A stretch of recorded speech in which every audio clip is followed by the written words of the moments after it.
If you're about to hire an SEO agency, stop. Most ecom founders waste thousands before they are even ready for SEO, not because it doesn't work, but because they get the timing wrong. My name is Michael Sack, co-founder of SEOasis. We added 573,000 in organic revenue for the feed.com, but they had the right things in place first. In this video, I'm going to give you the exact readiness checklist I run on every qualifying call I have. And if you stick around, you'll know exactly where your brand stands before you spend a single dollar on SEO. Before we get into the checklist though, I want to address the biggest misconception out there. Most ecom founders think SEO failed them because their agency was bad or because their niche is too competitive or something like that. Sometimes that's true, but a lot of the time the brand was just not in the right place to get a return from SEO in the first place. So timing matters a lot more than tactics, to be honest. SEO compounds over time, which means the returns get bigger the longer you run it. But if your fundamentals are broken from the start, that compounding can just kind of work against you, not for you. So you end up with more traffic going to pages that don't convert or to products that don't have the real demand yet. And the problem with most SEO agencies, they're just going to take every client who can pay them regardless of fit. They don't do a readiness audit before they start with you, and they apply the same playbook to every brand regardless of where that brand actually is. Quick pause real quick before we get into the checklist. If you're running an ecom brand doing anywhere from 100K to 10 million a month and you want to know whether SEO is actually the right move for your brand right now, we do a free AI SEO strategy call where we walk through exactly this. We help the feed.com generate 573,000 in organic revenue by focusing on the right pages at the right time. We run the same qualification process for every brand before we ever pitch them a single thing. So if you want to call, the link is below. Now let's get into the checklist. So signal one is revenue readiness. The first thing I look at is your revenue, which might sound obvious, but the number matters for a specific reason that most people don't talk about. It's what I call the revenue threshold. So we work with brands doing anywhere between 100K to 10 million per month because anything below 100K per month, the economics of SEO just rarely work out in your favor.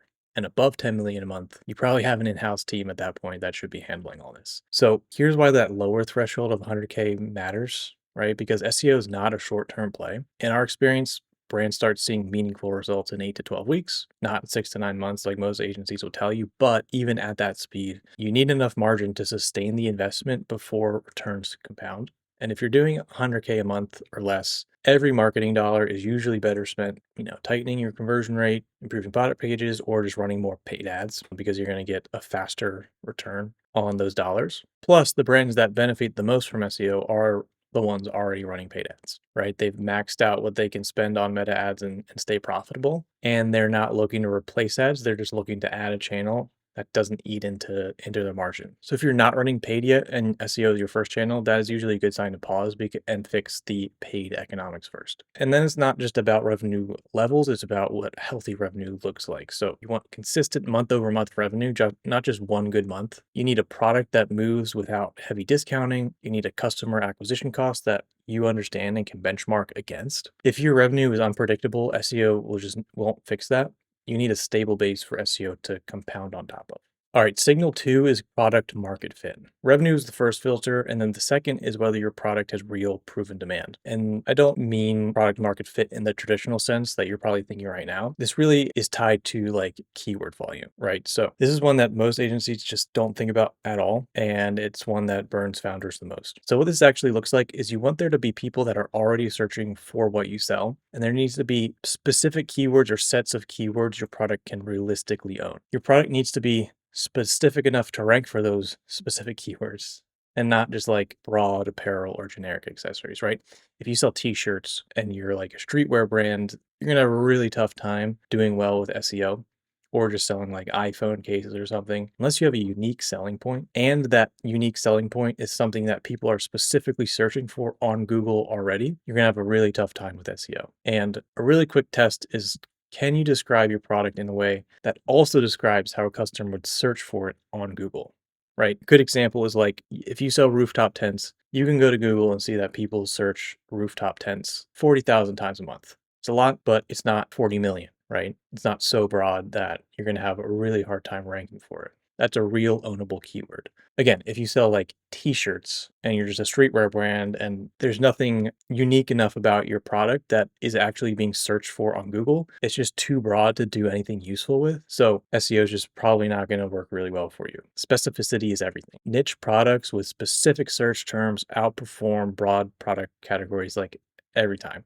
The more specific the product, the clearer the intent of the buyer, and the clear intent means higher conversion rate from organic traffic. So here's what a poor product market fit would look like. The main things are just sales are inconsistent or heavily dependent on promotional cycles. You can't describe a single keyword that someone would type into Google to find your product, or you're in a category that's completely dominated by Amazon or some other giant with no realistic angle to compete against. If any of those are true, SEO is not the problem to solve right now. The product positioning is, or you probably just have to revert to something like ads again. The third signal is technical and operational readiness. Now, a lot of these things that I'm going to mention here are things that your SEO agency should be doing for you already, but it's often worth the time and effort to clean these things up before you start working with an agency, because that'll just get you return a lot quicker. And a lot of people often overlook this one. Even if you have the first two things right, you have your revenues right, your product market fit is right, your store needs to be in a position to where SEO can actually work. And that's the first step that we take every one of our clients through, is we just set the foundation is what we call it. But it's worth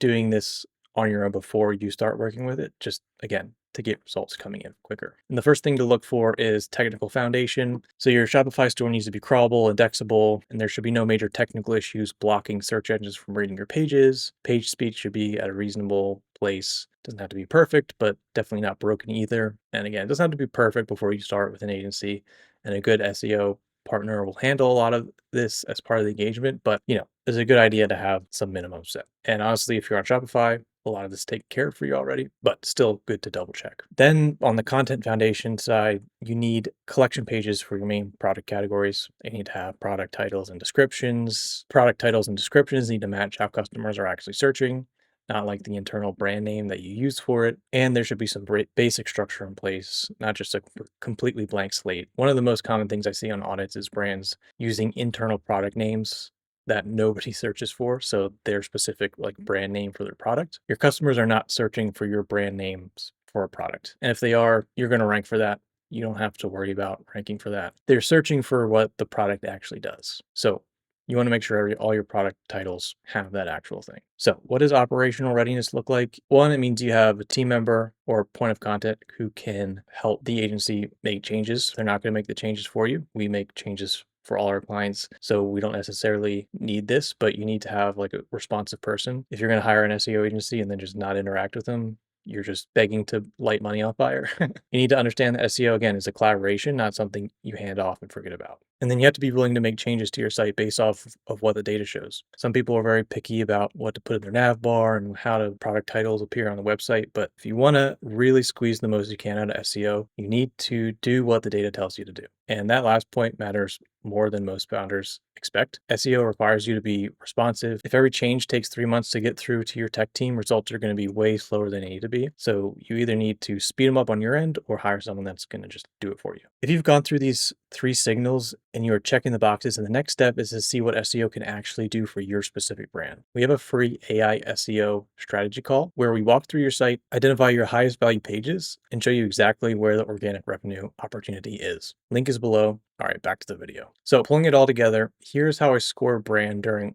qualifying call. 1, revenue readiness, doing 100K to 10 million a month. Are you running paid ads, looking for an additional channel, and have consistent monthly revenue with good margins? Second is product market fit. So they need a specific product that maps to a specific search term, provable search volume around the keywords that you want to own, and not in a category that's completely dominated by Amazon and other huge retail brands. Lastly, they need to be operationally ready. Basically, they need to have a functioning Shopify store. They need to have content already existing. And a lot of those two things are taken care of if they're doing more than 100K a month. But most importantly, you need a team that is responsive and is communicative. And if you hit all these 3, SEO is likely a really strong next step for you. But if you're missing 1 or 2, that doesn't mean never. It just means there are specific things to fix before the investment will pay back the way it should. What happens when you start too early is you spend money on content and optimizations that just can't convert. So it doesn't make sense to do that, obviously. And then you lose confidence in SEO as a channel, even though the channel wasn't the problem in the first place.